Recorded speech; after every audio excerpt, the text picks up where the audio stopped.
नमस्कार मंडळी, कशी असत? बरी असत ना? मी बरं असं. ही मी काय हळंबी दिली बघ, बरी धुलं आणि कट केलं आहे आणि आता त्याची मी भाजी करते. चला दाखवते. चिली या साहित्य: आल्या लसूणाची पेस्ट आणि यो टमाटो, हे कांदो. चला, गरम तेल करून दवरलं असं. हे आता त्याच्यात पेस्ट करून घेऊ. आता त्याच्यात कांदो घालून घेऊ.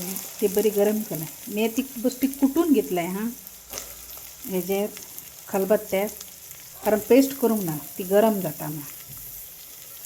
आता हे कांदो गरम करून घेतलं आहे मस्त भाजून. असं कांदो फ्राय झाला असा मंडळीनो. मग त्याच्यात आता टमॅटो घालून घेऊया बरं आणि चांगलं परतून घेऊया. कांदो टमाट नरम जाण्यासाठी मीठ घालून घेऊया थोडासा चवीपुरती.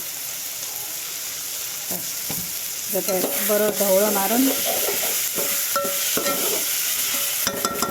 थोड्या वेळ झाकून ठेवूया. आता आपण हे मसाले त्याच्यात यूज करूया. ही हळदी पावडर, गरम मसाला, मिरची पावडर आणि ही धनिया पावडर.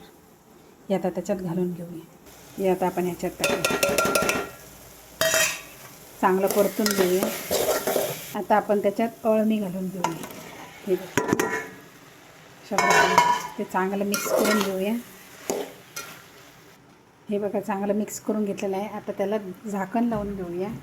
झाकण लागल्यामुळे त्याला पाणी सुटेल बघा.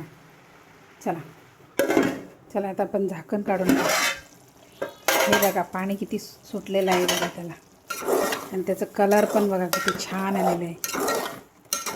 आता आपले अशा प्रकारे मशरूम झालेले आहेत बघा, किती छान झालेले आहेत. आता त्याच्यात आपण ओली कोथिंबीर टाकू भरपूरशी. तर वास पण चांगला येतो आणि फ्लेवर पण चांगला येतो मस्त. खायला एवढे अप्रतिम लागतात. अशा प्रकारे तुम्ही करा आणि खाऊन बघा, किती छान लागतात मस्त.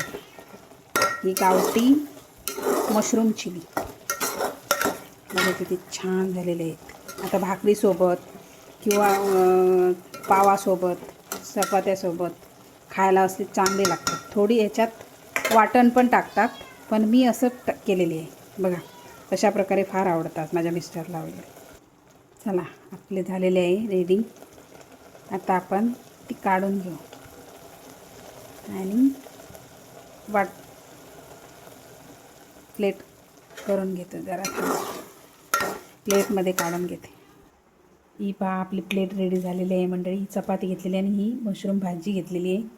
आणि ती पण गावठी मशरूम हां, इथे आपल्या जंगलात येतात ना ते.